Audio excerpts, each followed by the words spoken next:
I've got two main games that I use. Now I've spoken about one in another video called Ingenious. The good thing about that is you can work at it away from the keyboard.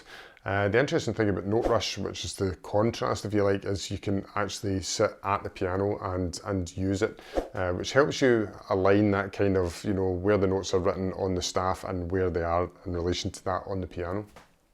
Today's video will be relatively short. I'm just going to go through how to play the game. There's not a huge amount to it, but I think that's probably part of the beauty of it. Because it's so simple and it teaches a lot, then it's definitely worth grabbing.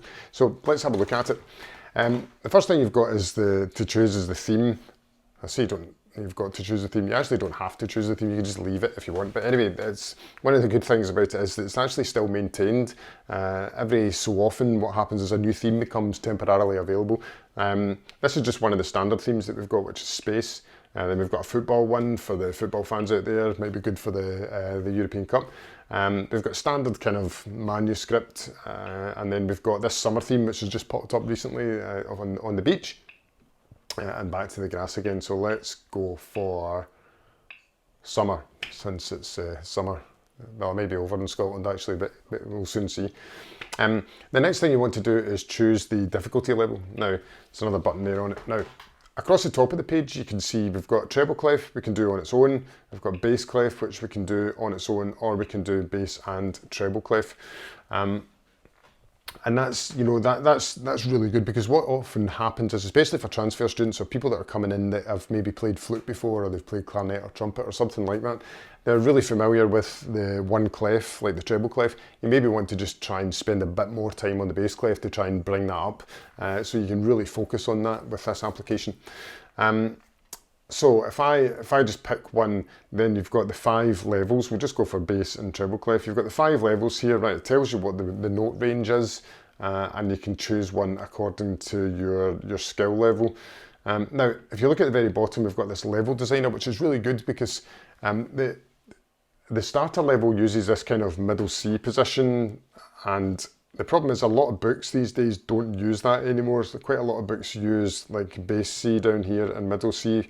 It keeps your hands apart, but anyway, I'm not getting to why just now, but it doesn't quite fit in with the starter one, so you may want to jump into the level designer and just pick out the notes, even if you're a student or if you've just started and you only know 3 notes, you know, go in, choose the 3 notes that you know, and then you can play the game with just that. So it's really good that way.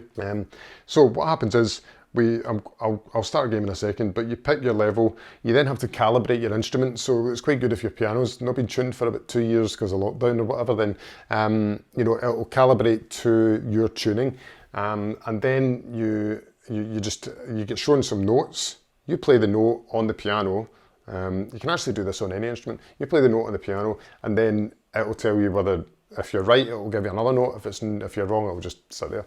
And all that time, you've got the clock ticking away, and you can time yourself. So let's have a look at one of the games, all right? So here we go, let's play. So that's the calibration level. Don't say anything for too long. You can actually see the bottom of the screen, it's starting to calibrate in my voice. But anyway, let's go for it.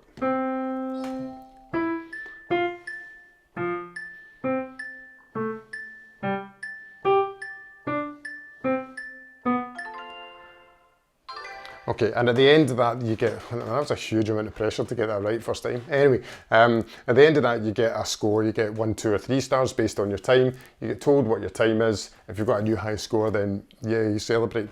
And then you can either play it again, or you can go home and make changes. Now, the key thing is use the timer. The timer is a really good tool in this, because what it does is it tells you obviously how long it took you, because, well, that's what most timers do.